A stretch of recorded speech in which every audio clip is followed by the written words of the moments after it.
Want to drive faster? Listen in as Kinch Rendell, an SCCA National Trophy winner and multi-time Pro Solo champion himself, interviews the best autocrossers in the land. He talks fast and drives even faster. And now here's your host, Kinch Rendell. Today's episode features MaxHayter. He has 9 trophies out of 11 trips to nationals. He's won 2 Pro Solo Class Championships in STU. He's your D Street National Champion last year, 2015. Max was wondering, how in the heck can anybody talk for that long? And yet, he made it over an hour himself. It was great to get to catch up with Max. You'll hear from him, his different thoughts, what made him good, being seat time, how he really approaches things, and he quoted a few times, different than how Brian Peters. He said something to the effect of, Brian Peters has a whole lot more going on in his head than I do when I'm racing. I hope you enjoy it. Max, welcome to the show. Tell us, when did you get started in autocross? Thanks, Kinch. Thanks for having me. Actually, a funny story. Starting in autocross started with a root canal.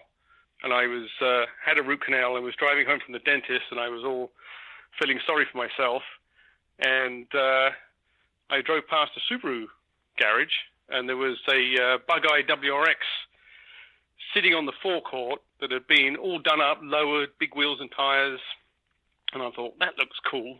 I need to go check that out. So went for a test drive, and I'm like, holy smokes, this thing is fast. So I ended up buying it. The sales guy was like, you might want to check out a place called Nasioc.com. You'll find out lots of things to make the car even faster. And also there's an SCCA membership. And I met a few guys through Nasioc. Actually met Sebastian Rios and Shauna Rios at a Subaru meet. Got friends with them. We started doing some road rallies. And then Sebastian said, I found this thing called autocross. You want to come try that? So the two of us went, well, actually Shauna as well. We both kind of sucked, but we sucked equally. So for the next 6 months, it was, me and him sort of duking it out for last place, but we were always super close. And that kind of went on for a few years, really. And that was the beginning of getting competitive at autocross. What year car and what year did you start? That was, I think their first practice was like November 2002. At the time, I was doing triathlons, and so the reason I wanted the WRX is I could fit my road bike in there. But I think after 2003, I decided that triathlon was not nearly as much fun as racing cars, and I gave up the triathlon, and I decided to focus more on the car racing to see, how good I could get. And I think 2005, I then started doing, national tours and pro solos. 2006 was my first. I went going to Heartland Park in Topeka for national championships. So what else did you do competitive? Triathlons, what else before that? Good question. At school I always played soccer. But after that, I was always into cars, but I never really had a competitive outlet. I did track days, but I just kind of got bored doing that. And so I was always looking for something. Autocross doesn't exist in Europe. They have more of a sort of gymkhana thing, which is super tight, and I had never seen it when I lived in England anyway. All they had was, track days. So I had a long list of pretty cool cars in England, but I didn't really know what the hell to do with them, other than drive them around country roads. So when I found autocross, I was like, oh, wow, this is exactly what I've been looking for. When did you move here? When did you move over? What brought you here to America? I moved here in 1992. I was a consultant computer programmer, and work had dried up in London, and I was offered the choice of a contract in the tip of Scotland or somewhere called Orange County, California. So the only catch was that I had to be there a week later. So I literally packed a suitcase and came here for what was supposed to be 6 months, and I'm still here. Still here, a wife, a kid. Well, the wife's very recent. The wife was only 3. We've been married 3 years. The kid's 2 years old. So I kind of waited a long time for that.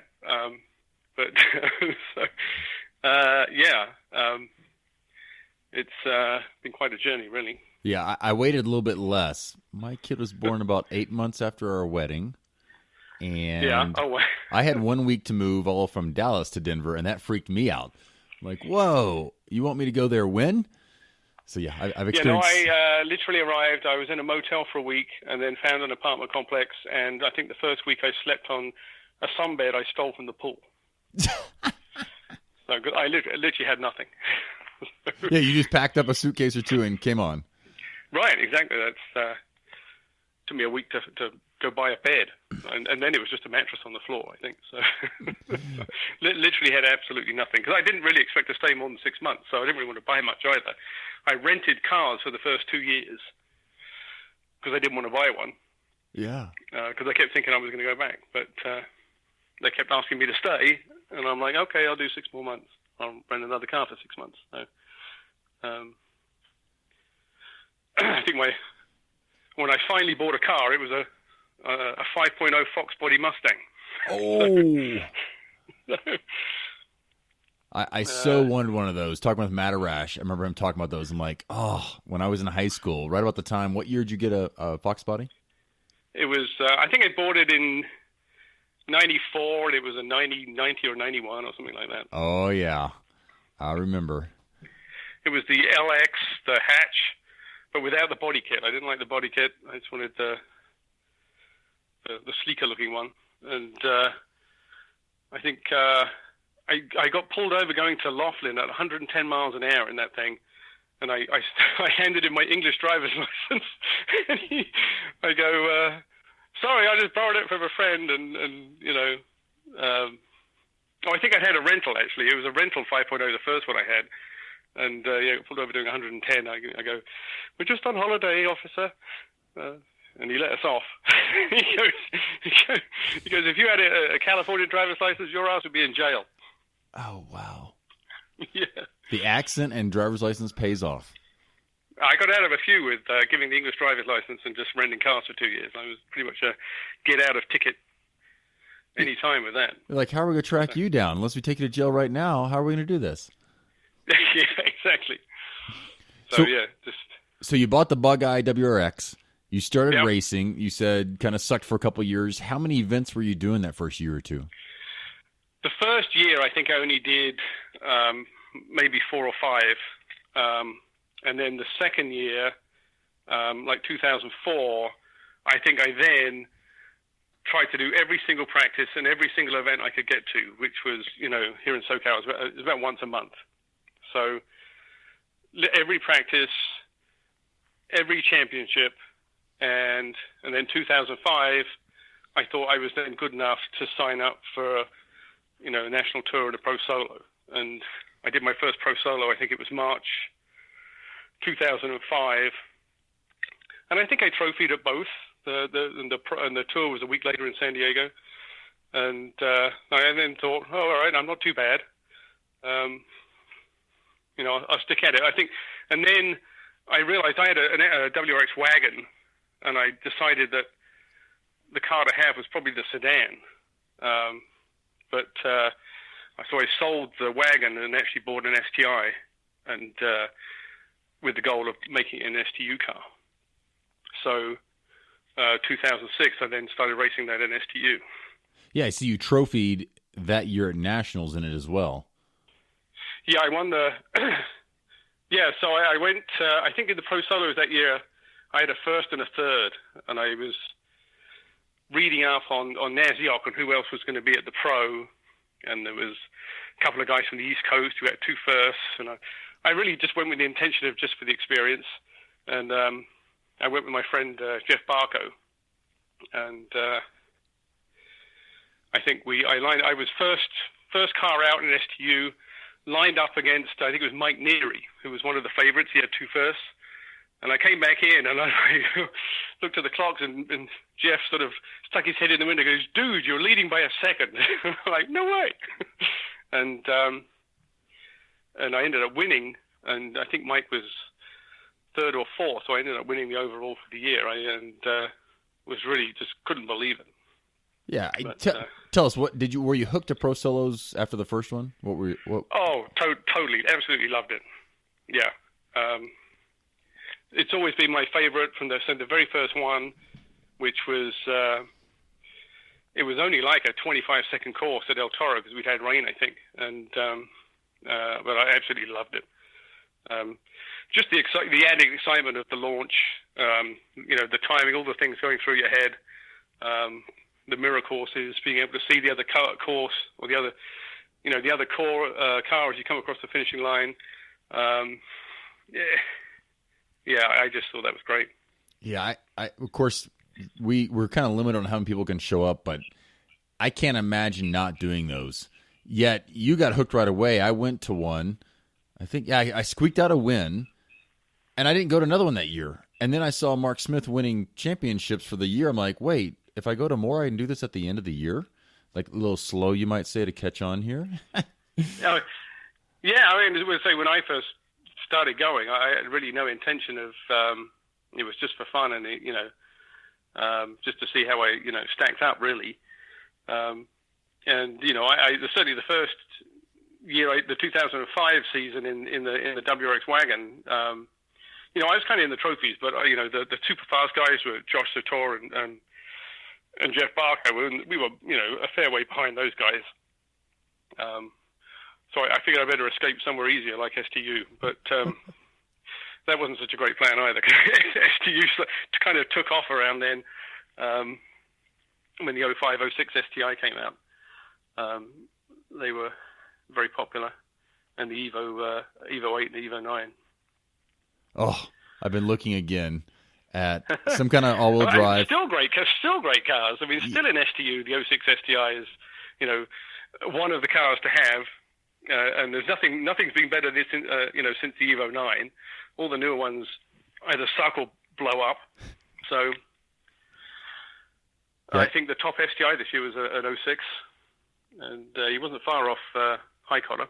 That might be why Annie Gill's looking for another one right now. I was like, wait, you're looking at an older one? It's just like the Evo 9s. I'm surprised at the price. I was like, I should get an Evo again. I was like, whoa, they've held up pretty well there. Well, Annie co-drove with me for a year in my one, and then I co-drove with her. She had an 07, and then an 06, and then maybe an 07 again. I lose track with Annie, but certainly I think she co-drove with me in 08, and then I drove her car in 09, I think, at Nationals. So, but yeah, I do miss that car for sure. It was a great car. Yeah, that's why I pretty much don't sell cars anymore. I just want to keep them all because I still miss that one. Like, oh, nice. I wish I could. Yeah, I want them all. So you've mainly driven ST. So I'm going to read STX, STR, STR, STR, STR, STU, STU, STU, and STU. But D Street last year, you win in the WRX. Take us through that. Yeah. Well, that was. I'd always been building my own cars, and I always like ST because I don't like stock cars. I like to mess with them. I like to lower them. I like putting big fat wheels on them, tuning them. That's part of the appeal for me. Stock cars really don't have very little appeal. However, my wife got pregnant shortly after we got married, much to my shock and surprise. And so with the baby coming, I sold my BRZ to the Sang brothers, and FR Sport asked me if I would like to drive their 2015 WRX for the following year. So I thought, why not? Because it's, I was pretty sure it was, the car to have, with the exception of maybe the Mini. And it would be something new. And most importantly, it was budget friendly. So now the car out of the block, having driven ST all these years, I kind of likened it to wrestling a gorilla around the course. It was just sort of unwieldy, soft, understeery, and but when you came in, the clock was like, holy smokes, it's fast, because it sure didn't feel like it, and super laggy as well, compared to my old STI. So then they, FR Sport hired Guy Ankeny, and then Guy Ankeny built some custom shocks for it, and that made it 10 times better. And we also worked on the alignment, the rear toe. We put a front bar on it where most everyone else put a rear bar on it, and then played with the rear toe and the rear tire pressures until the thing turned. And I think it was only a month before Nationals where I finally got the car to do what I wanted, which was turn in, not push, and let me get on the gas early. And so went to Nationals, and I had a co-driver, and I said I wanted to drive first because we were running at the end of the day, just in case it rained. And then it rained after first. It started to sprinkle the rain as the first drivers were going out. So I was like, uh-oh, it's going to be one run, and that's it. So it was, I did a pretty conservative run, didn't hit any cones, and I was in, I think, third or fourth overnight. Some of the top guys were second drivers, so they never even got a chance at a dry run. And then day two was sunny, and I drove really well and ended up winning by 0.7 of a second, I think. So it's one of the things where just everything sort of worked out. The Mini of Ron Williams would have won, but he coned his dry run on the first day. So, and you go, well, that's it's hard luck, but then again, I deliberately drove to not hit a cone on that first day. So I know he certainly didn't mean to, but I was nowhere near him. Yeah, and something you pointed out there that I've heard more recently is if you're running late in the afternoon, most likely it might rain. So like you did, be the first driver. Well, sometimes it works for you, sometimes it works against you, and I see a lot of theories on the subject, especially given what happened at Nationals this year. And we were running this afternoon, or in the afternoon this year, but it rained at lunchtime. Yeah. So it was dry. And suddenly it's like, oh, no, I wish I wasn't the first drive, but STX at least got lucky in that it dried up just before we ran. Literally minutes before. But yeah, it nearly went the other way for me this year. But yeah, it's just really, Lincoln is just so hard to judge what's going to happen. But yeah, I did deliberately pick being first driver just in case, and it worked out in 2015. In a street car. So tell me, you mentioned lag. Are you a left foot braker or right foot braker? Right foot braker. And interestingly enough, on the WRX, it's one of those cars that doesn't like being left foot braking. At least our one didn't. I'm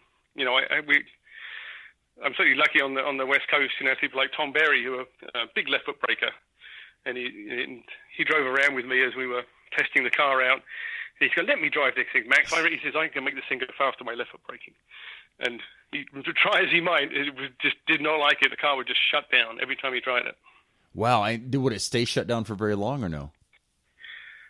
Just long enough to make him curse. But so it didn't like having the two pedals, the throttle and the brake down at the same time, or any kind of overlap. Wow, yeah, I found even the GT3 that every once in a while it would cut on me. If I drug too much, it was not happy. But back in the S4 days, my first 2 years in Audi S4 with the turbos, I would left foot brake, and as long as I would just be back into the gas, let's take a big sweeper, I'd get back onto it maybe a second or two before I wanted to boost, and it seemed okay with that. But every car, like you're saying, could be different.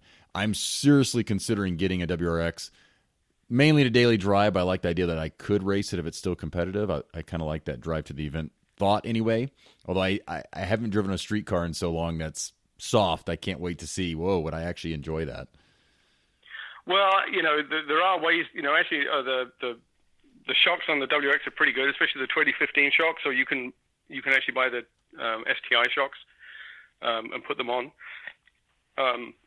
So I actually drove that WRX out to Lincoln from Southern California, so 3,000 mile round trip, and we just turned the shocks down because it turned out they were pretty stiff. But it was I wouldn't hesitate to buy a WRX. I must admit, for if I had to have a dual duty, race car and family car.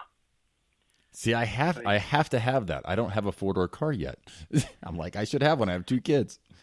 Yeah, no, I liked it a lot. It's I like the interior. I like the way it drives, and it's comfortable. Plenty of power. It got 33 miles to the gallon on the round trip. Wow. And I was doing 90 miles an hour most of the way. Hey. You English I drivers. couldn't believe it. Oh, did you have double adjustable or single adjustable shocks? It had doubles. And what brand did Guy Ankeny make? They were Bilsteins, I think. Okay. No, good information for anybody thinking about shocks. I had also heard that you can put the 2015 or 2016 or STI shocks are basically valve the same as the 2015. You can put the STI shocks up front.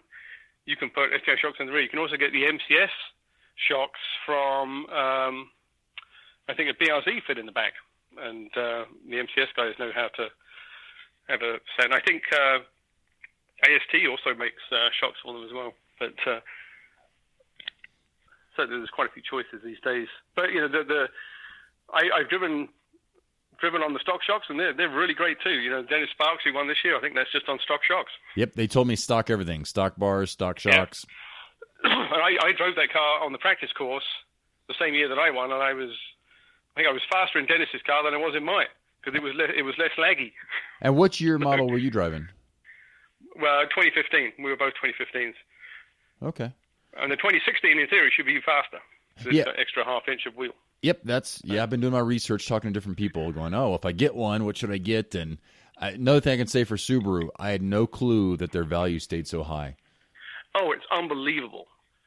It's almost cheaper to buy a new one than it is a used one. It's crazy. Seriously, that's what I found. I've been researching, and the 2017s have been out for a while. There's still some 2016s available, and I'm seeing some below MSRP.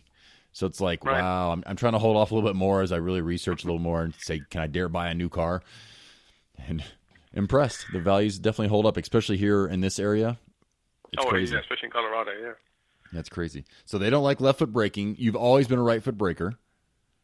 Yeah, I just never really felt. I tried it. I just never felt coordinated enough, frankly, to make it work for me. I was just always faster, just using my right foot, and it was just more comfortable, and it was just less things to worry about. So I just stuck with it. I hear you. I'm hoping I can become a dual sometime, sometimes not. Not yet, but with enough practice, maybe. So you won in D Street. You built a lot of these cars. Tell us about this relationship with FR Sport. How does that work? It's pretty cool, really. In that they are a company that sells car parts, and so for them, the D Street thing was kind of a one-off. They had that car sitting around, but they also built an STX BRZ. They had one last year. They built a new one for this year, which I was racing. But the idea is to showcase, parts that they sell. They also, Guy Ankeny working there doing custom shocks for those cars. So just from racing with them or against them, when I had my own BRZ, I became friends with them. And then they asked me if I could, if I wanted to drive with them after I sold my car. So, it's not completely free. I pay them for the use of wear and tear and the tires and stuff like that. But certainly last year with, the money that I won, it worked out pretty well for me. So this year I only won $50, so I don't know it's going to work quite as well this year. So let's fill everybody in, because I didn't realize this, not paying attention until this year's Pro Solo Banquet. When a Subaru wins the year end, it was $1,000, right? Yeah. And what is it for a class win? I think it's 500. Yeah, so it adds up pretty nicely. Right, and then the national championship's 1,000 for Subaru, and then Bridgestone Tires plays as well. So I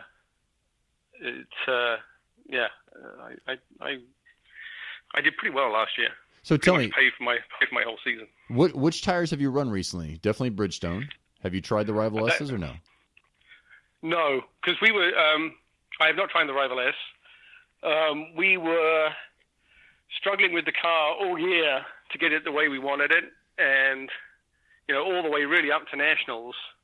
Still playing with it, and we just didn't really have time to put in, do testing on the BFGs to see whether they would be faster and what kind of setup changes we needed, because we were still struggling to get the car the way we wanted on the Bridgestone. So for this year, we left it just with Bridgestone. Yeah, and you said something. I'm going to go ahead and chime in just from what I experienced at the last event Pro Solo wise. So I've been driving Bridgestones, sometimes Rivals in the back. I've tried Rivals. I won in Mineral Wells last year on them, thinking, hey, well, I can win some more tires. But I didn't really like them. But I didn't change my setup. At this Pro Solo finale, I hop in David Whitener's car, set up 4 Rival S's, and they were great. I had no complaints. It felt great. I didn't have all the slop in there I felt like I had on my car.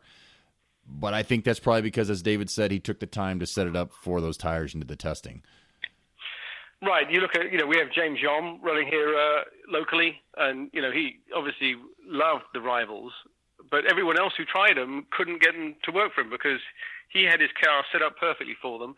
They suited his driving style, and he was just completely in tune with them. And, I think you have to throw the car around more and so get the car set up for him. And whatever driving changes you need, it's not just the car. You have to make, your driving changes yourself. So depending on your style of the driver, they may or may not suit you. I wish I knew what my style was, but in Whitener's car, his car felt amazing. Like I could be on Bridgestones or just kind of quiet, and it was great. So I will definitely. Yeah. James said now that Nationals, the pressure's off. He said he'll do an interview, so I will definitely quiz him because I thought he was running Bridgestones part of this year, if I remember correctly. No, I think he's been on pretty much BFGs all year. Oh, okay. And I think if he's run, then maybe. When he's gone across the country and he's been co-driving, maybe they've been on Bridgestones. But certainly on his car locally, which is the one he took to Nationals, that's been on BFGs, I think, most of the year. Yeah. Oh, I skipped over the Pro Solo finale, not finale wins, the Pro Solo Challenge wins. What year did you knock me out of the challenge? Oh, when was the last year at Wendover? Yeah. I'm going to say it was 2008 or 9. Did you win the that year in your class? I think you told me 2008 you won. Yeah, I did. Yeah, it must have been 2008. Yep. Yeah, so how do you win a super challenge? Mostly by luck, I think. I remember the one against you, Kinch. It was in Wendover, 2008. The weather was so cold. I remember that. And I've been driving really well, super consistently, and hadn't made any mistakes. And then the round against you, I go out, I think I hit 2 cones. And I'm like, oh, that's done it. And then you hit 3. At the very end, it was an outside wall. Oh.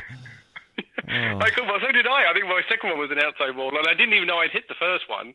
So I thought I'd only hit 1. And then they went, no, you hit 2. And I'm like, oh, that's it. And they go, no, Kinch hit 3. Yeah. And then it got to the final round against Paul Brown. It was snowing as we sat at the light. I was actually wearing a ski jacket. I remember that as I sat at the line waiting for the lights to come down. It's snowing. I was on, I think, Yokohama's or Dunlop's back then. And Paul Brown was on the Kumos. And I thought, it can't be good on race tires when it's snowing. And I think he went out. He hit a cone on his first run, and I think I had him on scratch anyway. But, that was the one super challenge that I won. And there was some good driving and some luck, for sure. And there was another super challenge up in Packwood. Oh, I love it. I think I was driving Annie's car. And I got to the final round against Mitch Lewis. I think I was ahead after the first round, came down in the second. I got a little late in the final slalom, crossed the line, and Mitch Lewis on the other side spun backwards across the line and beat me by something like 0.003 of a second or something like that. Yeah, but he went backwards through the chute, never hit a thing. Yeah, as you said, it takes some luck usually. Somebody always red lights, hit some cones. Oh, yeah. And, of course, you need to put yourself in the position. It's so hard when you're running, STX or something like that these days because you just have no sand. Because in order to win STX or SDR, you have to drive so hard and so well that it's just really hard to replicate runs like that on a regular basis. So, it's it's super tough. That's where I can tell you, Packwoods, I guess I've won there twice, but generally they're smaller, so there's less people. So I found that's where you might be able to have a little more sand than other places, but what you said is so true. You get some of these ST classes that have been around for a while, and I'm just hoping to make it out. I'm just like, can I actually win or be very close to winning? Yeah, no, I just hope to get within a couple of tenths of whoever does win to get in the Super Challenge, let alone try and win the stupid thing. I think I made one Super Challenge this year with STX. Yeah, I made exactly one at the finale and promptly got booted right out. I'm like, yeah, I never did max my first times. Yeah. No, but I mean, they're certainly fun. But yeah, I always found the one that I won was the one I didn't care about because we were waiting I think Annie had to catch a flight back to Washington, and the longer that I ran in the challenge, the less likely it was that we were going to make the flight. And I kept saying to her, do you want me to pull out? Do you want me to pull out? And she's like, no, it's okay, stay. One more round. And so I never was put any stress on myself to win, right? Because I didn't actually care. I was more worried about catching this flight. But because there was no pressure, I never put any pressure on myself. I probably drove better than I normally would. That's exactly what happened to me the last time I went in Packwood. My son and I flew into maybe Portland and drove up, went by, saw a volcano, and yet I have to make that flight for us to get out of there. So as soon as the last round was over and I won, I grabbed him, picked him, hugged him, said bye to everybody, and ran to the rental car. Was gone. We did not have much time to spare. No. They're like, hey, I just got to get this done and get out of here. Let's go fast. Yeah. No, it's funny when you treat it as it doesn't matter. Sometimes you take the pressure off yourself, and the better you drive. Yeah, and for me, I guess that was in somebody else's car even. So like you're saying, the first day I wasn't even that competitive. I'm like, man, can I even win the class? And yeah, I was like, can I even compete? And then, oh wait, I'm in the challenge. Hey, this is okay. Yeah.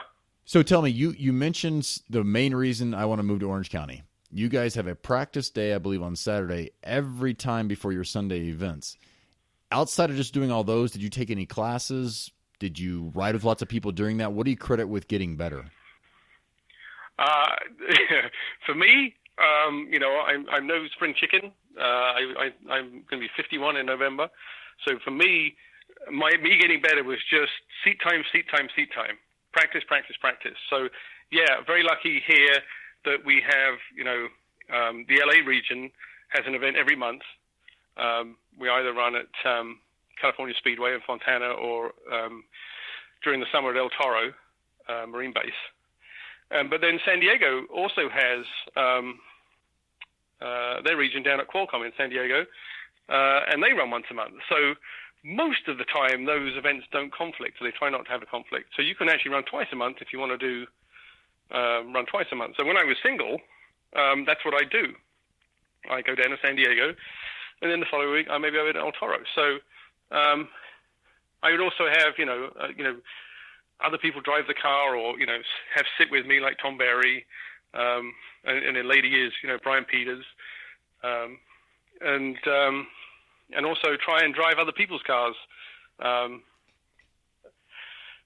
Just so if I didn't want to put so much wear and tear on my own, then I just go drive other people's. But for the most part, with me, it was just driving my car over and over and over again. I'm not a huge setup guy. I just set it up so that I'm comfortable, and it does, what I think I want it to do, and then I just drive it to death. And that way, certainly, I think the STIs, all-wheel drive, there's only so much you can do. But when I switched to rear-wheel drive in the MX-5, that's what I did. I never really changed the setup much from surface to surface. The cars sort of pretty much worked the same. And I just drove and drove. Yeah, and if I remember correctly, when I came and bought Jeff Wong's Civic, I want to say we got 16 runs at Fontana on the practice day. Yeah, it used to be 16 runs. Now it's so popular, it's 12, but 12's the minimum. So it's usually between 12 and 16. And then on the championship day, the last few years it's been 4 runs, but you can also do a set of extra runs, which is like an extra set of runs without having to work again. So you can do 8 runs on a championship day and only work once. I'm not even kidding as you say that, to think about how can I be out there for some races? Can I pay to drive somebody's car? And like you guys have so many good drivers also that getting Tom Berry in the car with you, he rode with me when I got Jeff's car and he drove it. And we were debating like, if we had data, we could know we took a different line somewhere. What would be better? What was actually faster there? Right. So the funny thing about Tom is Tom on a Saturday at a practice pretty much never drives his own car. He just walks around grid and either rides with people or helps them drive the car. And it doesn't matter if it's a good car or a bad car or an absolutely dreadful car. He'll drive absolutely anything.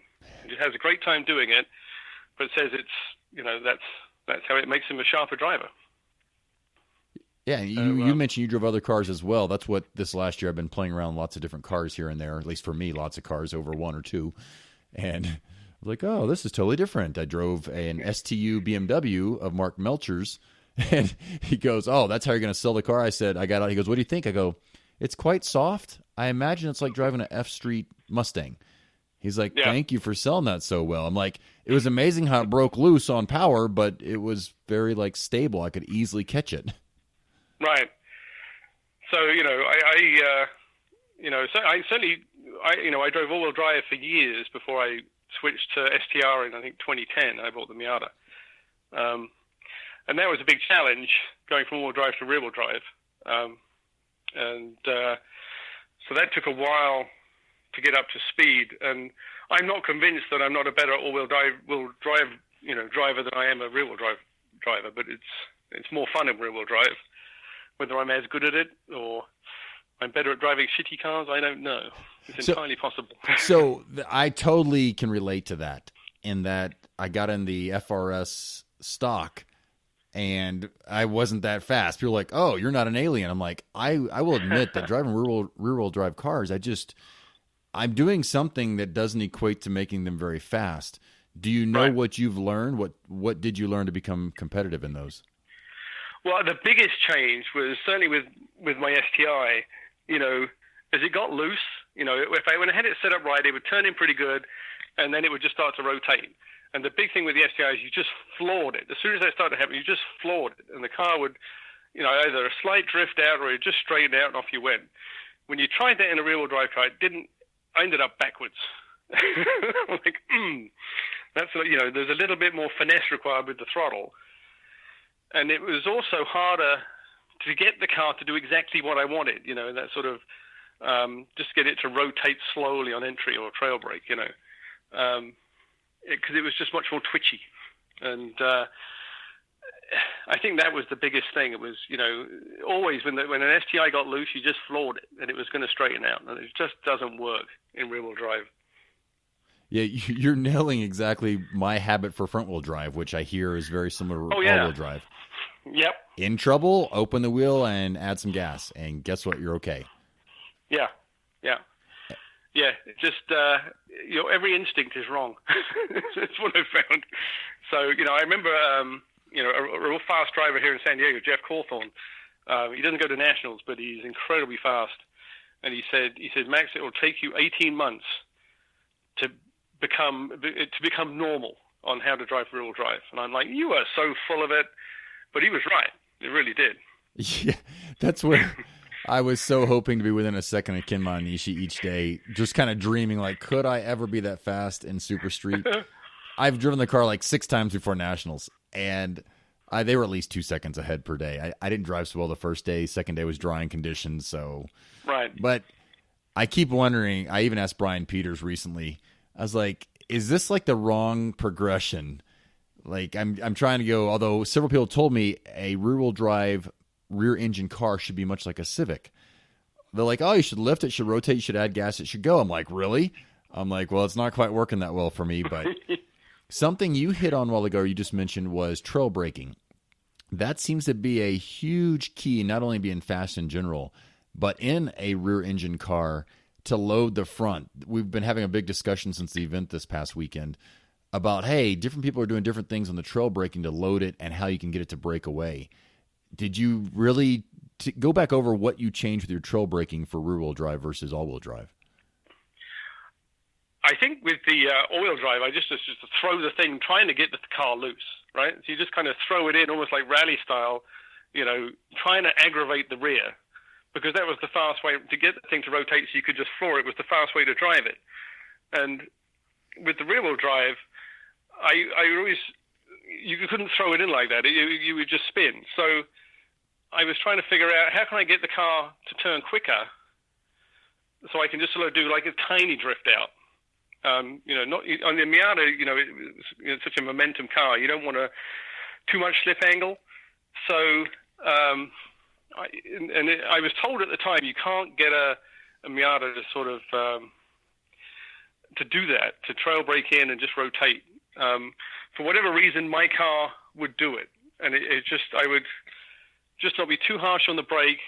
And then just as I went in the corner, as I approached the apex, I just, my foot was still on the brake, but just only a little bit. And the car would just start to turn, and then I transferred to the gas and just, feed it on. So it took a while to get the car to do that. And, when it was doing it well, it was almost, you didn't really even notice. And, but it was fast. And, I don't think the MX-5 has really ever been, I think the very first year Motonishi won in an MX-5. Since then, the best, I think, I was third in 2012, maybe 2013. Yep, 2012. Yep. Yeah.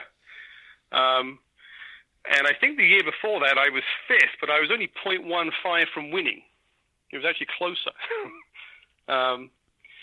And I think they were, some of the two best years for an MX-5. That was some of the closest we've got to an MX-5 winning.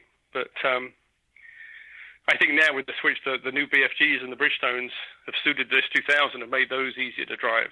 And they seem to be able to use that tire more effectively than they could before.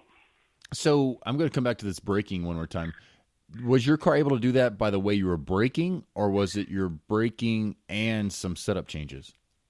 I think it was braking and setup. It was maybe probably the way I broke and set up, and it was just probably a feel thing for me. Just the way I just not slamming on the brakes and lifting. If you just slam on the brakes and just lift off and turn, it didn't. All the weight would go to the back. It wouldn't necessarily turn. So it was, brake hard, but then just ease off slowly as you turned in. Seemed the best way to just make the front end stick, and the rear, hopefully, would just start to pivot around you. Yeah, that's exactly what we felt when we got Mark Melcher in the car. Salil was like, wow, I pivoted it right there. So we've been talking and looking at graphs. Maybe I can get that graph and link it to how to trail brake off and or to have a little, almost like you're being constant on the brake in the middle of the turn right there, where you're keeping the G-forces on the brake to keep the front tires loaded instead of trailing straight off. It's just, right. I really believe that the brake zone is the most important if you want to get the last little bit out of all these cars. And I'm now finding even more so in these rear-wheel drive cars, it seems even more important to load that front and to get that back to come around some. Yeah, I mean, it's certainly on, cars like with no power, if you can just get the car to do that, it makes it easier just to get back on the gas a little bit earlier. But you don't want it to do it too much, because then you get too much slip angle and you lose it all. So it's a very fine line, and for me at least, it wasn't something I was deliberately trying to do. It just sort of happened, and it just came from like endless seat time practice, and it ended up, that's what I like the car to do. Now, then other people would jump in my car and try and drive it, and they were, thought the car was too loose, or, I remember James Yom hopping in it once, and he spun like 3 times in the first lap. He said, this car's way too loose. But for me, it was fine. So it's just completely different styles. Oh, yeah. And that's, since I've already recorded a podcast coming out with David Whitener and Kim, now that I've driven their car, it was crazy. I didn't realize I was going to drive their car when Jerry said, you can drive with me, it's David's car. I was expecting their car to be loose because Kim had driven my car and thought it was way too tight. She's jerking the wheel trying to get it to rotate.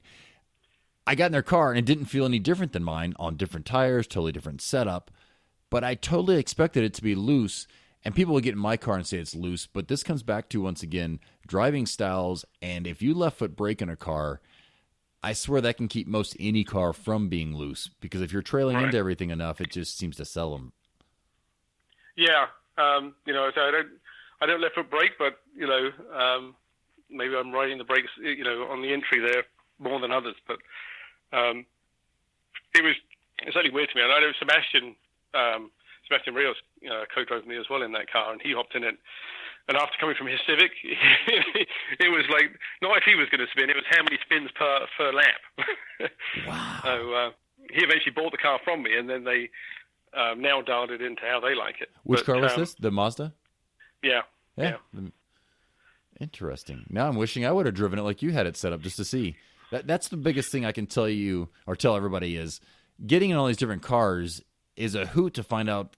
And I think it also helps you develop feel, or do you have any feel to notice if they're really different or not? Right. So, and that, that's what we've been building this BRZ all year, and trying to get it to where I like it, and it's hard because it's pretty hard to explain, and especially as you're building a car, because so many things change every month, that.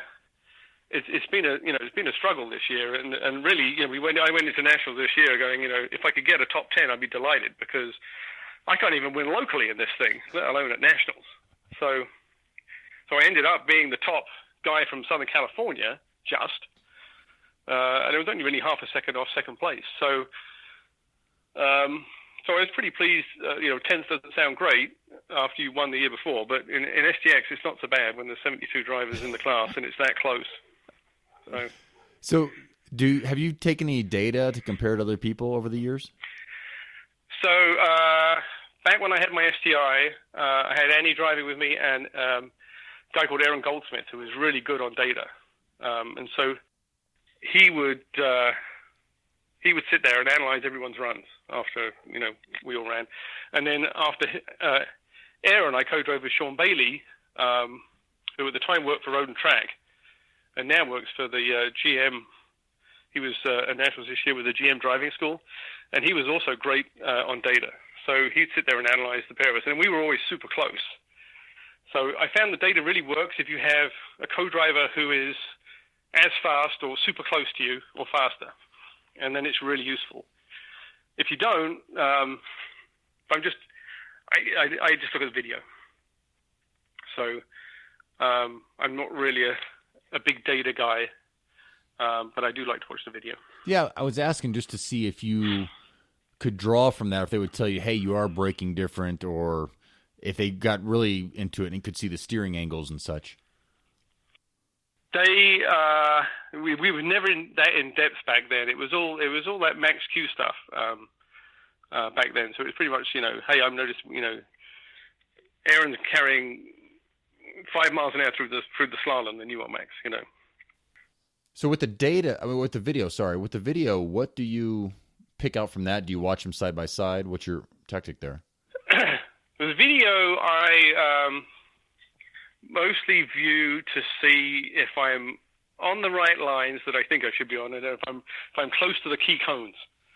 So mostly line and proximity to cones is what I'm looking for.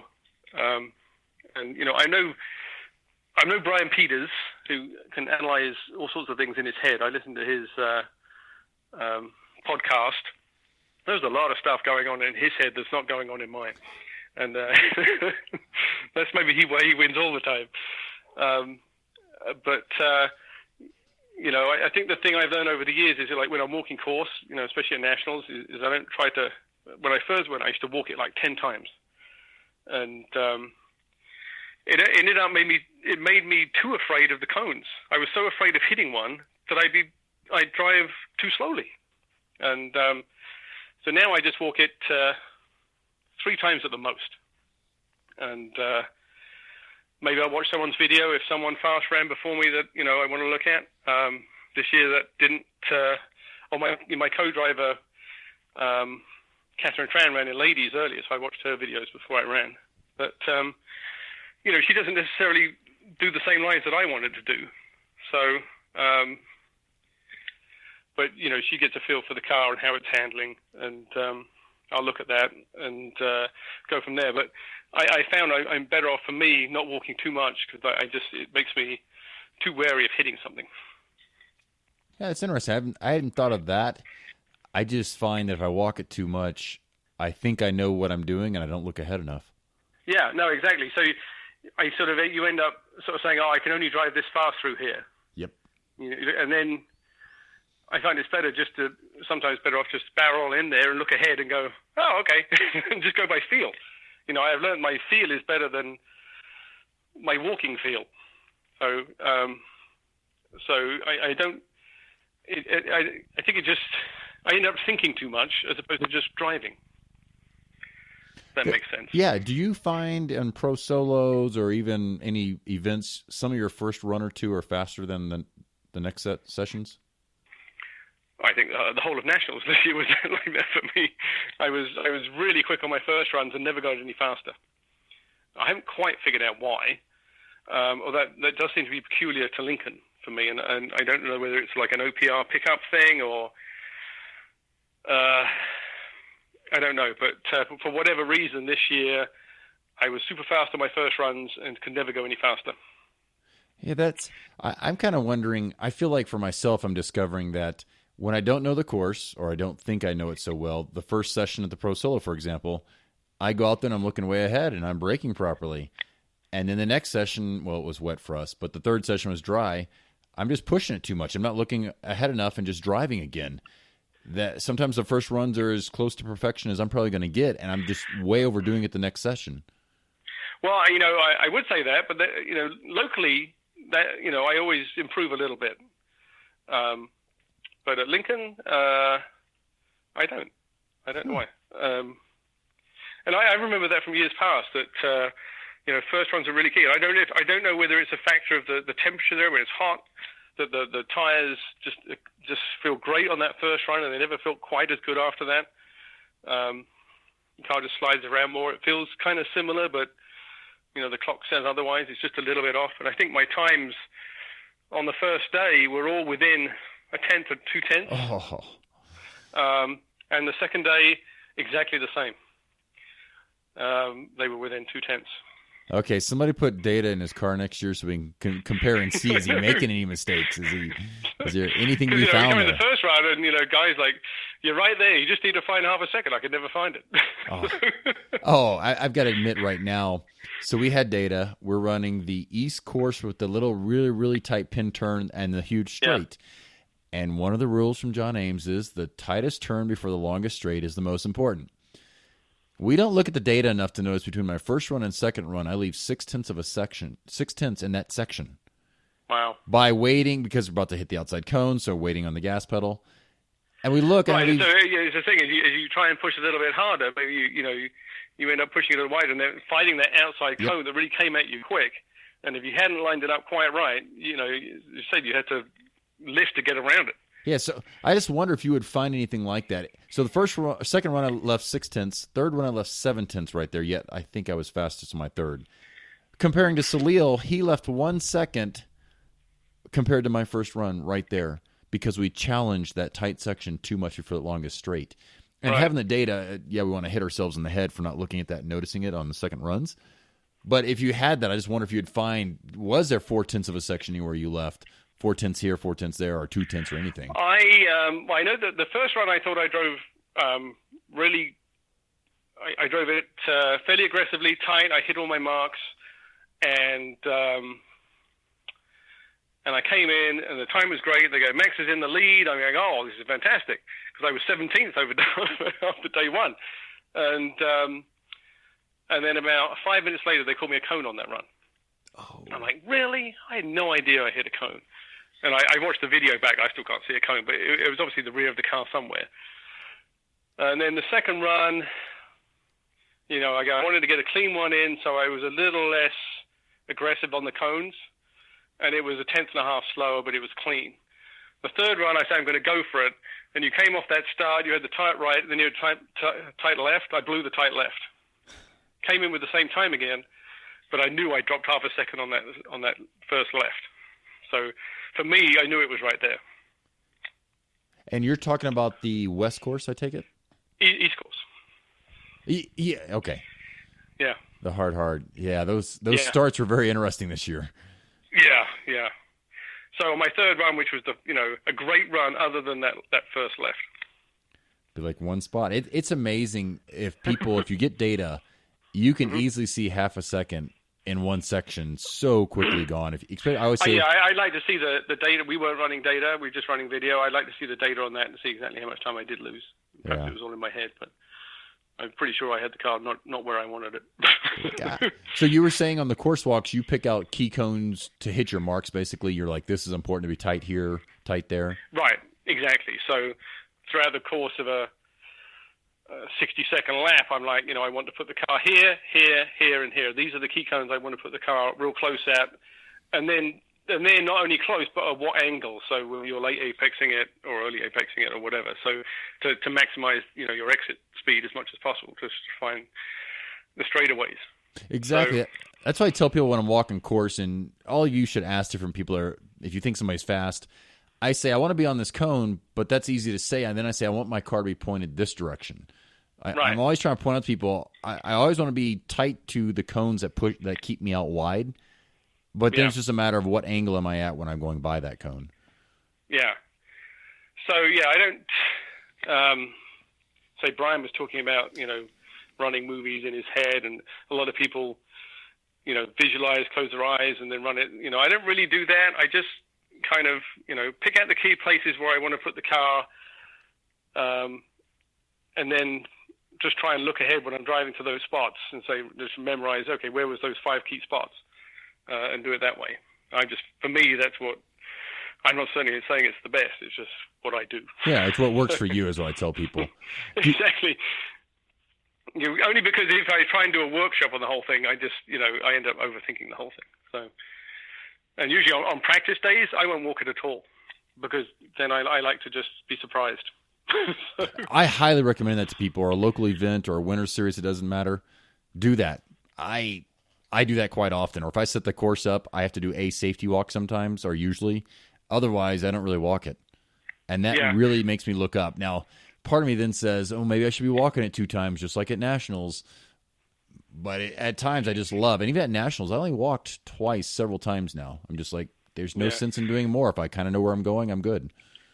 Right. So unless it's something, some days I won't walk on a practice day. Other times I'll just walk it once, but it usually ends up being a half social walk. And then on a championship day, I'll usually walk it just once. And, I know I should walk it more, but again, I like the sort of challenge of like just trying to look ahead and figure it out. Because, I don't, so the one thing I noticed, when I first went to Nationals, I was, so nervous and so overwhelmed that, I find the more you put yourself in that situation, the less nerve-wracking it becomes. Having said that, day 2 at Nationals last year, I was a nervous wreck. We didn't run till last. I knew this was going to be my best chance ever of winning a championship, and I was an emotional mess. So friends of mine were coming in and losing by a few thousandths here. I remember Max saying coming in my old car, he lost by 70 thousandths of a second, I think. Catherine Tran lost by 28 thousandths to Annie, and I was almost in tears for them. At the same time, thinking that could be me in a few hours.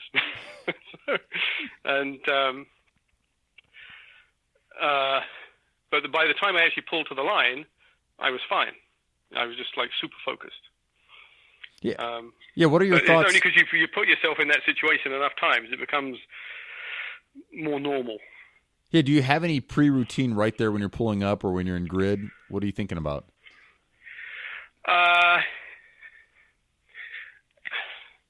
Not really, no, other than, I have little things. I turn the car on the same way. I always have the key the same way round with the buttons facing outwards. Just little routines like that. And then when I get to the line, I, just take a big deep breath. And, I don't go until I'm ready to go. But I just find that the big deep breath just helps you to set the, okay, it's time to party. Time to party. Yeah. So, and then the nerves kind of, as soon as I start, then the nerves really sort of go out the window. But I definitely do get, certainly at nationals, still get nervous, and pros are always good for that as well. I think pros are great practice for nerves. There's so much going on that it just makes it, that extra level of excitement is good practice. Oh, especially like the challenge rounds. Oh yeah, it's each. Well, especially I think Sunday morning. Especially if you're in the hunt. You've got 4 runs on a Sunday morning. Everyone's going to go quicker, even if you're in the lead the day before, or you're 4th or 5th. It doesn't really matter, especially if you made mistakes. Sunday morning is where it's at, providing it's dry, and it's a lot of pressure, especially if you're in the points chase or it is the finale or whatever. It doesn't get a lot more nerve-wracking than that, in my opinion. Especially with the added thing of I need to do good starts, I need to be right on the lights. I can't be running 700-800 lights. I've got to be in the 5s. So I think it's all. The more you do it, the better you get at dealing with it. Yeah, no kidding. I think you're dead on there with the pro solo. You've got so much going on. You've got so many runs back to back to kind of focus back in. Yeah. Is there anything you think of, any techniques you use for slaloms?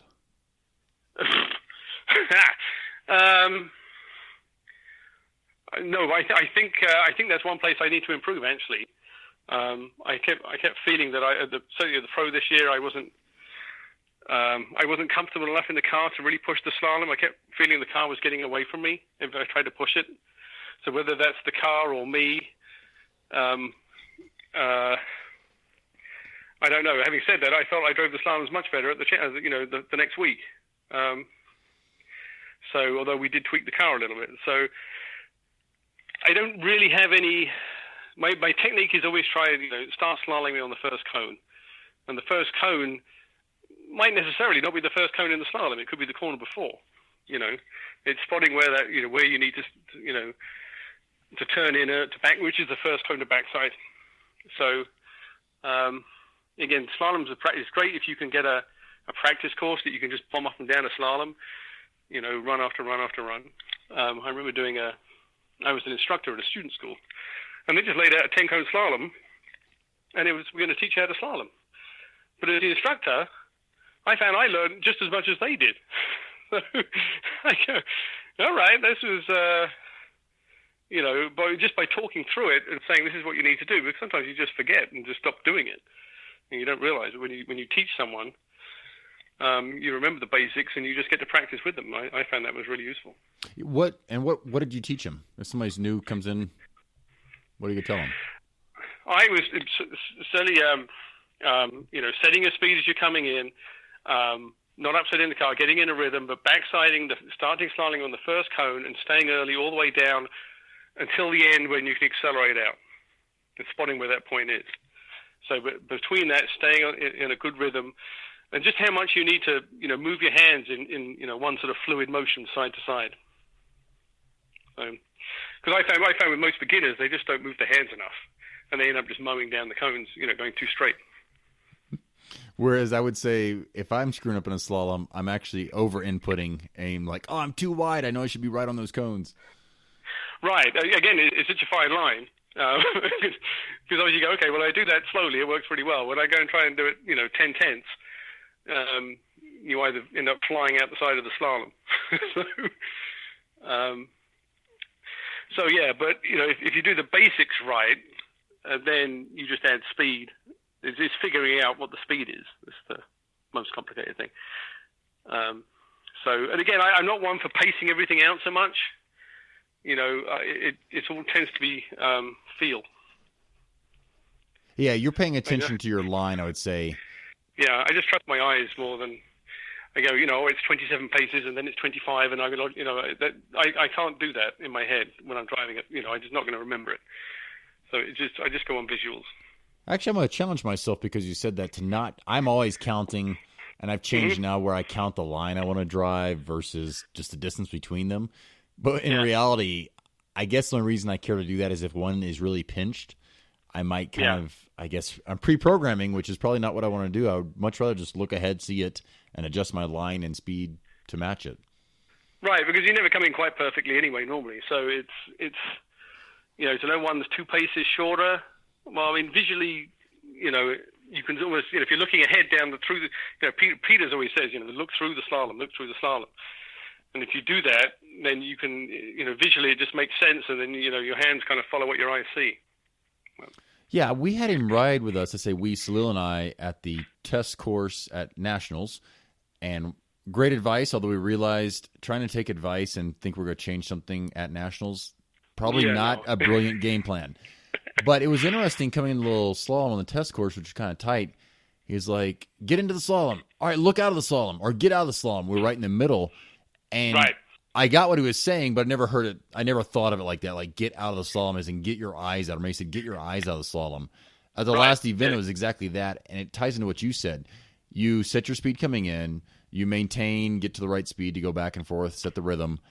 And if you're looking ahead 1 or 2 cones, you'll see when that ends. And in the case locally, it opened up. So the last 3 cones, you basically got to accelerate out. Right. And it is getting your eyes But if you're not looking through it, as he said, a few cones, you don't accelerate in time. You're too late. Yep. And that's where so many people, if there's something past the slalom that's fast, I'm okay getting later and later in the slalom, where all I'm going to do is avoid the last cone. Right. I want to be as fast as I can and just avoid it. Right. But by the same token, you need a car that's, going to do what you expect. Because if you're raining around on the wheel there, you don't want a car that's, keeps popping the back end out 5 foot every time you do it. So you could have a stable car as well, or you can't get into a rhythm. So yeah, that's one of the biggest things for me coming from the Civic, and of course I drive the Civic at the Pro, and then the GT3 and Nationals. Different steering wheels, manual versus power, steering racks.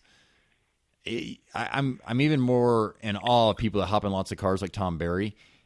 He must just, after a few turns, kind of know, okay, it's this much to get what I want to get out of it, and that must come from practice. He and you put something like he or Peters in your car, from the very first turn, they're 100%, and you're just like, oh my God, they've never driven this before. How are they going so fast? It's just amazing how quickly they just feel it and they're off.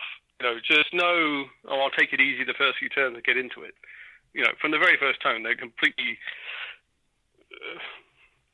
full speed. Yeah, they're going to figure it out. I remember Peters driving my BRZ once, and we go the first. there was a couple of turns, and then there was like a 5-cone slalom, and he must have moaned it. He must have hit every cone in the slalom, and I go, how is that showing me anything? He goes, it's not my fault. He goes, your car isn't doing what it should be able to do. It's the car's fault, not my fault. I go, oh.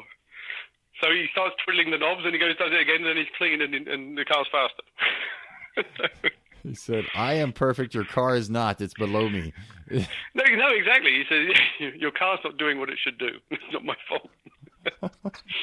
I gave it the perfect input. He said it should have been able to go through at that speed. The reason it didn't is not my problem. I love it.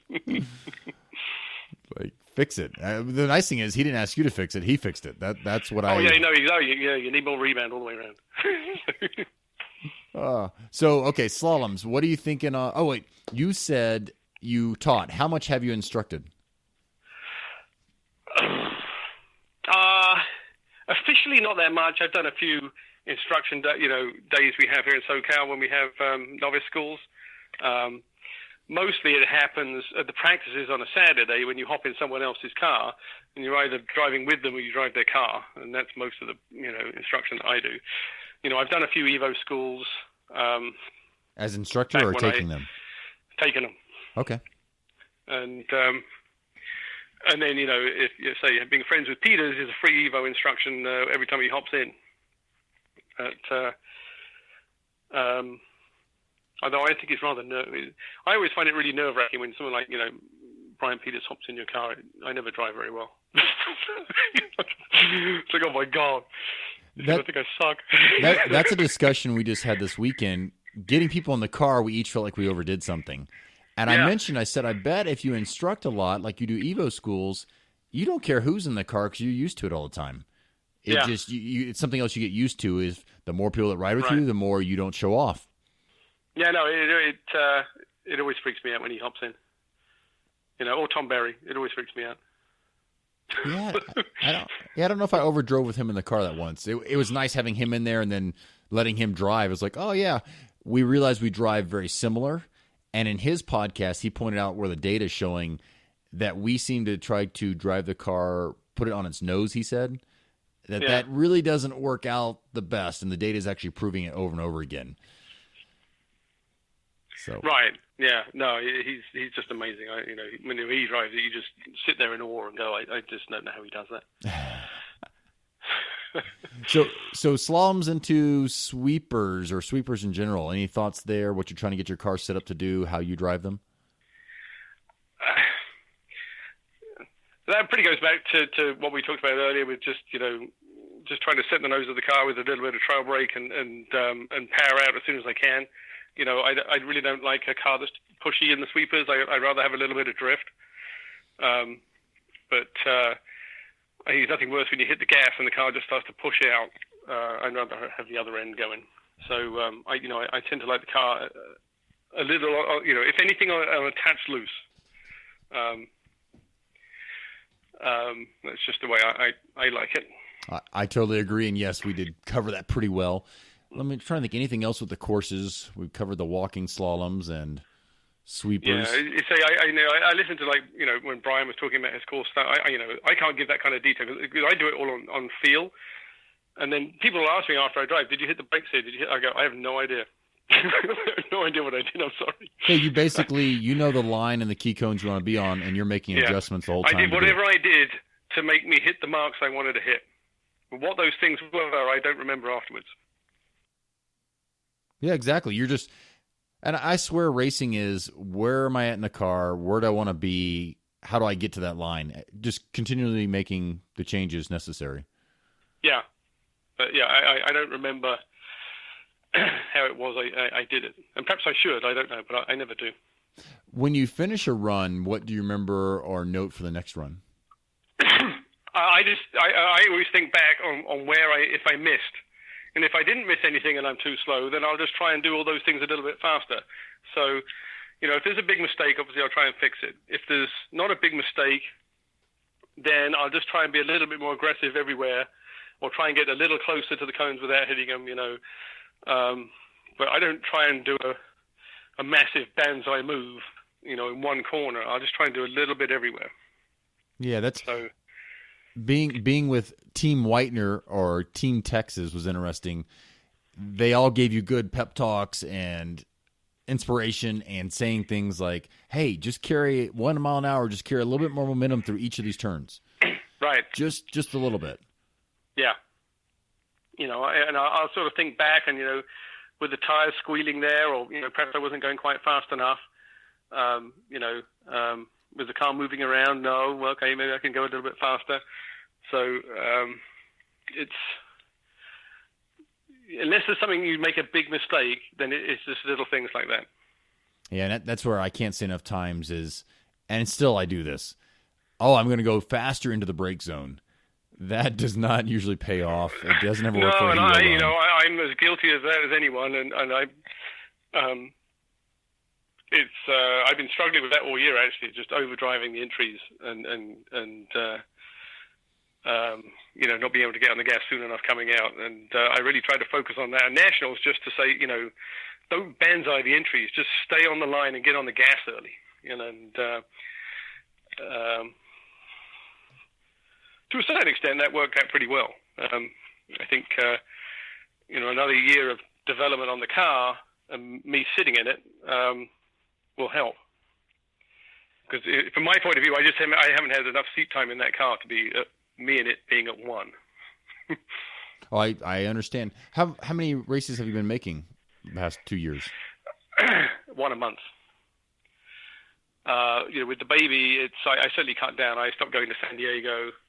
I stopped going to Porsche Club events. I've really only been doing mostly 1 a month and not always the practices. So, it could be 4 runs a month. So not nearly as much as I used to, and that obviously doesn't help. Yeah, and that's where I debate. Like I just did the BMW Club again where we got 9 runs. It's amazing. People should really look at all the different clubs around them to see where they can get the most seat time. Because for a lot of times, especially if you're changing cars, the seat time may be more important than, let's say, the competition. Yeah, especially if you're trying. If it's for me, being a newish car, a new car, just the, getting it dialed in. I mean, we obviously the car has changed so much every month. I mean, I think Guy revalved the shocks, the week before Nationals, because we didn't like the way it was at El Toro the week before. So it's hard from that point of view. You never know quite what you're getting, and whilst the guy's super smart guy, pun not intended. For me, I don't have that consistency and seat time to know exactly what's going to happen or trust it completely. So, the Pro was more of a struggle. The Pro was great because it was seat time really. Yeah, that's what a lot of people say. If you can make the Pro finale, you're getting a lot of seat time. I got in as a third tier the week before. Hey, you and me both. Yeah, I was shocked that I got in. I was glad that I did.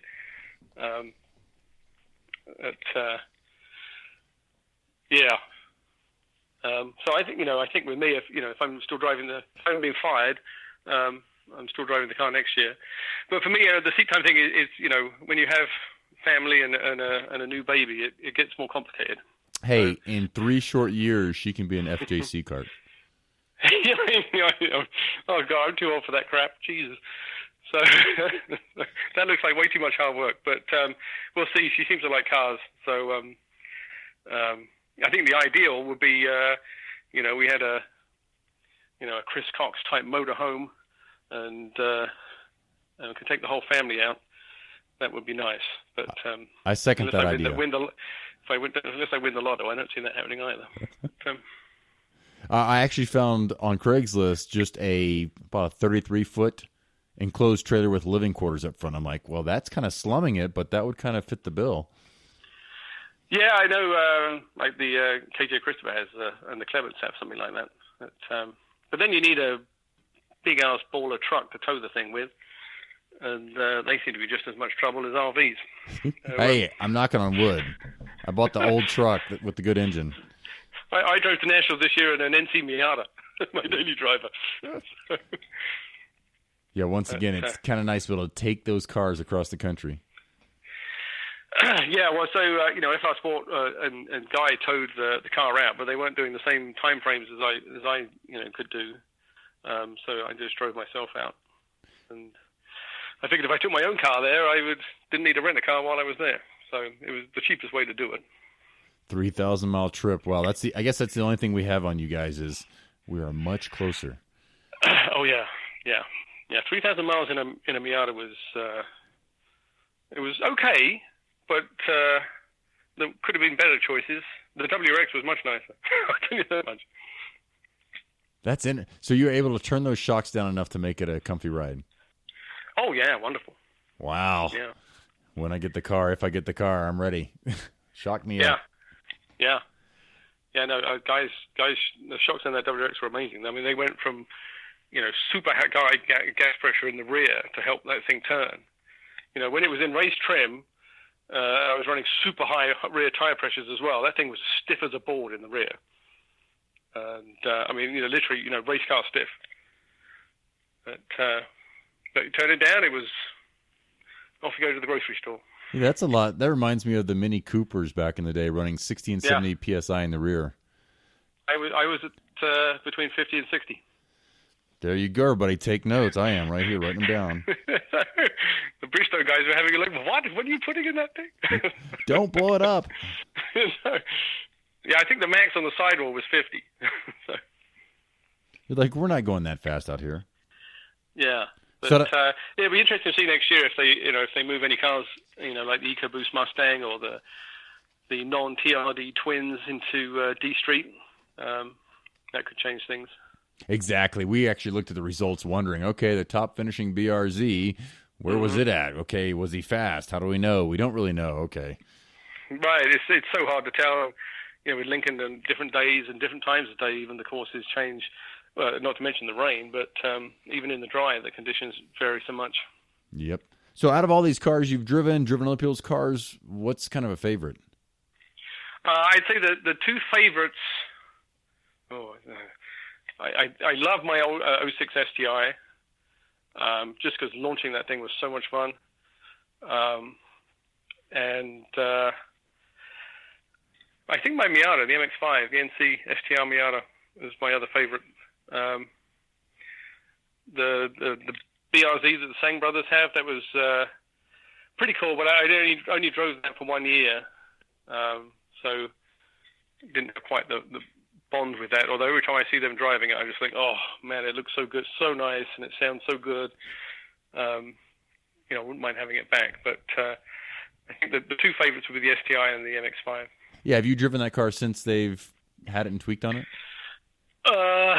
I think once, and I thought it was too pushy. So, yeah, I didn't like it as much. But, it's not my car. They like it a lot more that way. So, yeah, no, it was too pushy for me. So now we're going unlimited budget. What would you be driving if you could drive anything? I think KJ's car, the A-Mod.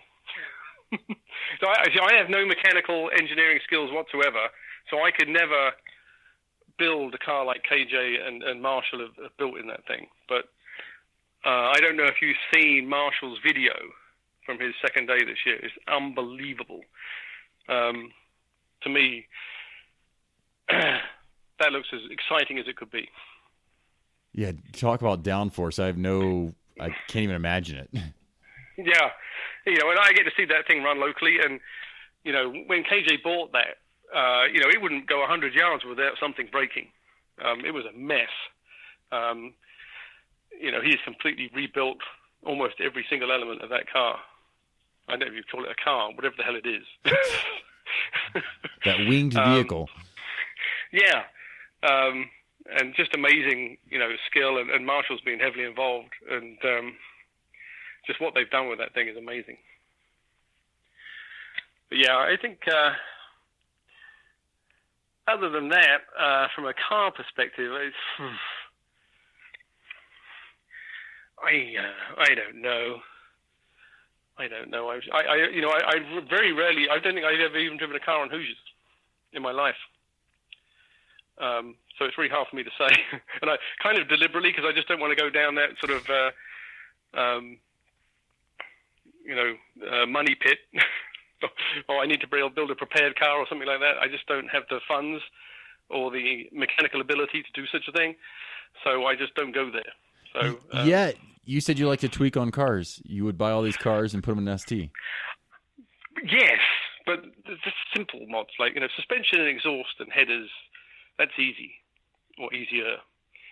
When it gets into welding things and building things out of metal, and engine internals and all that crap. So all my ST cars have been supremely reliable. I don't think I've ever had anything go wrong, ever. Listen to this. I'm knocking on wood for you. Yeah, no. I never missed an event because a car was broken, or I never broken an event and missed a run.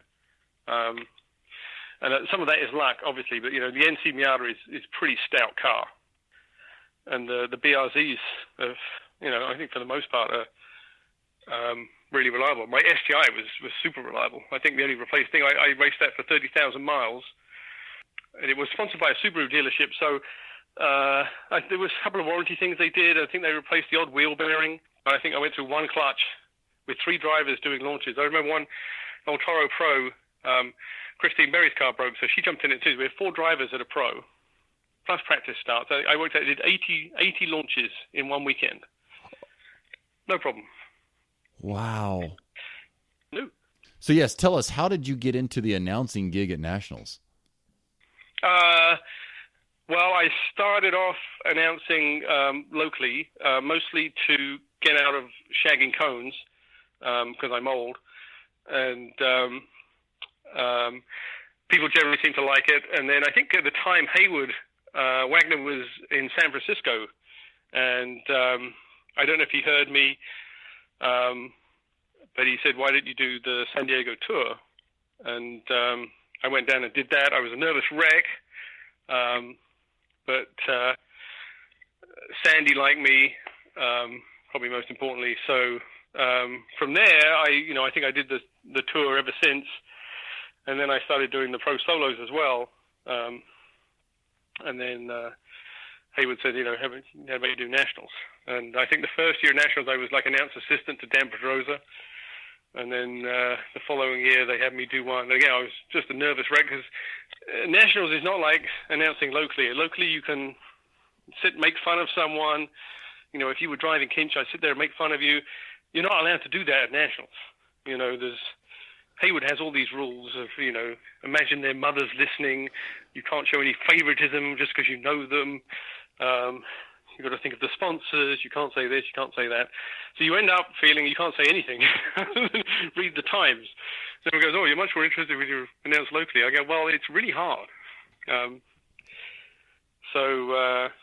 It's hard to come up with a style that people like. It's hard to be interesting as opposed to just reading off Times. So, but again, it's one of those things. The more you do it, the more comfortable you get, and the more natural it becomes. I think this year was my second or third year, I think, announcing at nationals, and this year I did the pro finale as well, announcing the ladies' classes. And how much faster paced was that? I think actually announcing a pros is easier because there is so much going on. You have a constant stream of information that you can read out. If you're announcing at nationals and it's one car coming in, every 20, 30 seconds, is what do you fill the other 20 seconds with? So at a pro, there's always people starting, there's always people finishing. So there's always something going on. So I think pros, if you can keep up with the computer, almost easier. But it's one of those things. It's just practice, and I hope I get asked back next year. It's often hard to, people in grid. It's hard to get an impression of how you did because half the time they can't hear you with all the wind there. But as people come across the line, they want to know three things. What their time was it a clean run, and did they move up? And if you can give them those three things, they'll probably be fairly happy with you. And give the standings. If you don't do anything else, I would say just give them that, and people will be okay. And you can work on the rest of it over time. Probably even less pressure now with solo live. I mean, most of the time you can get your times. Well, yeah, you can, but I always find, certainly for me, I want to know. The first thing I do when I cross the line is I turn the radio up. I have the radio on, and I have it at minimum volume. You have radio and ST? What? Oh, yeah, you're driving cushion cars. Yeah. You can't, if it comes to the radio, you can't take it out. You can put a better one in, or a lighter one in, but you can't take it out. So as soon as I cross the line, radio goes up, see what the announcer says. Because I can't see, it's too far to see what the clock said. So I just assume people like me, and that's what they want to know. But then I was announcing FP this year. I don't suppose they have radios in those cars. So. Yeah, like our Civics, we all take them out. Actually, I guess every car I bought already had it taken out. Yeah. Do you miss anything? I often wonder if I learned by shagging cones by watching the cars. I kind of think way back when I learned from doing that. Yeah, no, I think I do miss stuff. But I enjoy announcing a lot more than I do shaking cones, so I just live with it. Yeah. I mean, in reality, if I wanted to go out and shag cones in another group, no one is going to complain if I wanted to do that. Yeah, I've done some of that. So, if there's some corner and you wanted to go out there and just help work out, I could. I don't, but I could. Yeah. At the very least now, I try to watch. I think it's Ron Williams like, yeah, you could pay attention. I'm like, oh, yeah, I should watch to see where people are hitting cones or pushing out really wide. They're obviously not seeing something. I'll watch when I'm not announcing, because when you're announcing, you don't really see anything. Your head buried in a computer most of the time. But, I'll watch from the bleachers for sure, other groups, and just see what's going on. But, I think you do miss, but at the same time, I think, going into your runs feeling, refreshed or not too tired, and if you shag cones for 2 hours in 95-degree heat or pouring rain, that's pretty tiring. So there's a lot to be said for just sitting in an air-conditioned car sometimes. That's where the motorhome idea, that paid off in Wendover one year. It was not the snowing year. It was so hot. Jeff Lundgren had his dad's motorhome. I just laid down in the AC. I remember that year. It was unbelievable. I was like, this is perfect. It was like 120 or something ridiculous. I remember that. That was a crazy place. Heat or snow? What do you want? I wish they'd get that back. That was nice and grippy. You could have pretty decent sized courses. Oh, I enjoyed it. It was kind of just a funky place too, with the old hangar. That supposedly the Enola Gay had been stored in. Yeah, casinos right there. Yeah. Oh, yeah. I won a freaking jackpot one year at the casino on quarter slots. I won like $1,000 one night. All right, somebody make that happen. Somebody has to know somebody that knows somebody. Let's get back to Wendover. And it was a cool drive out there from Vegas through to Wendover. It was just this weird road. There's nothing there other than just sort of weird winding roads. We'd go there at 110 miles an hour the whole way. It's crazy. Good times, good times. Did you say you won one challenge or two? I won one super challenge, second in another. Yeah. Yeah, that's, as you said, it takes so much luck, and it's just, there's a lot going on to get there. Yeah, I think the best I've done since then is like final 8. I'd like to do it again, but... Oh, exactly. That's why we keep going back more and more and more. Yeah, no, sometimes I wonder if I'm just completely nuts, and then you have just huge emotional moments that bring you back. Whether it's winning like last year or even this year. Day one, I'm in 17th. The first run coming in was a great run, but it was dirty, and so there's so much pressure on me on the second run. I got to do it clean, but try and match that time again, which I did within a 10th, and just coming in, hands shaking, and the time they announced the time, you're like, oh, thank God I managed to do it again. It's just there's nothing else in life that matches those emotional. Not many things in life that matches those emotional highs and lows, and for me, that's why I do it. Other than watching your kid being born, or those moments when I sit on my porch when I'm 80 years old, those are the things that I will remember in life, and that's what brings me back. Yeah, and where else do you get shaky hands, really? Yeah, doing a diaper, but other than that, I don't. So yeah, for me, it's life's short. I think my mum died when she was 52. I'll be 52 next year. It's you don't remember working. You'll remember memories like that. Yeah, and that's one thing. Also, the social. You get to bounce into all these different people from across the country.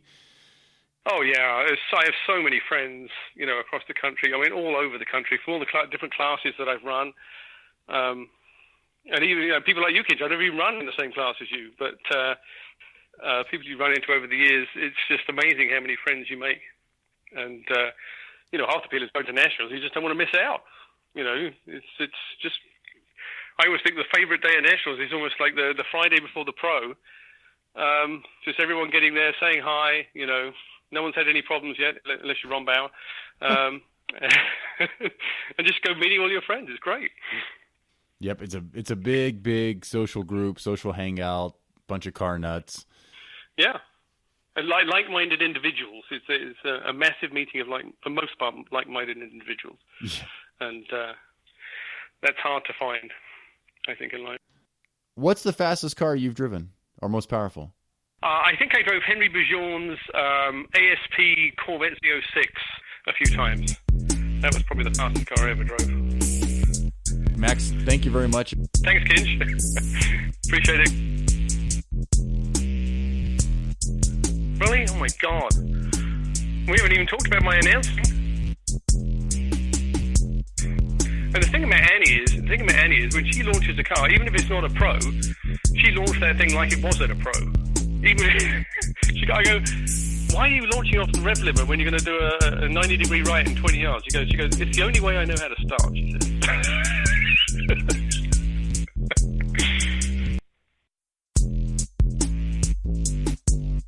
Yeah, no, sometimes I wonder if I'm just completely nuts.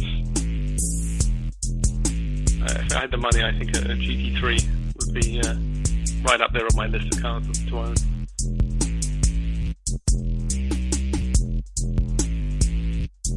So I've driven the GT3 that Motonishi was driving, and that thing is just, it was a fair few years ago now, that thing was just, I mean, you get again, intimidated when you get in, you drive and you're just like, this thing is so nice, it's so docile, it doesn't do anything weird, it's just such a nice car to drive. It doesn't really have any, it's not going to bite you.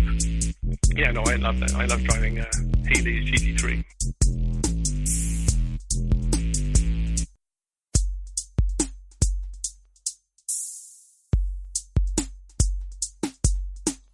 Thanks for listening.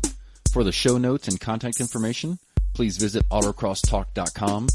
There you can also subscribe so that we can keep you up to date on new shows as they come out. Also, please leave us a review on iTunes and subscribe on iTunes for the upcoming shows. You can connect to our Facebook page at facebook.com/autocrosstalk. You can share your thoughts, your insights, your questions, your suggestions there. Also, share with your friends. Hopefully you found it entertaining and motivating, and hopefully other people will as well. It's been fun, and I hope you enjoyed it. Thanks for listening, and check back next week for the next show.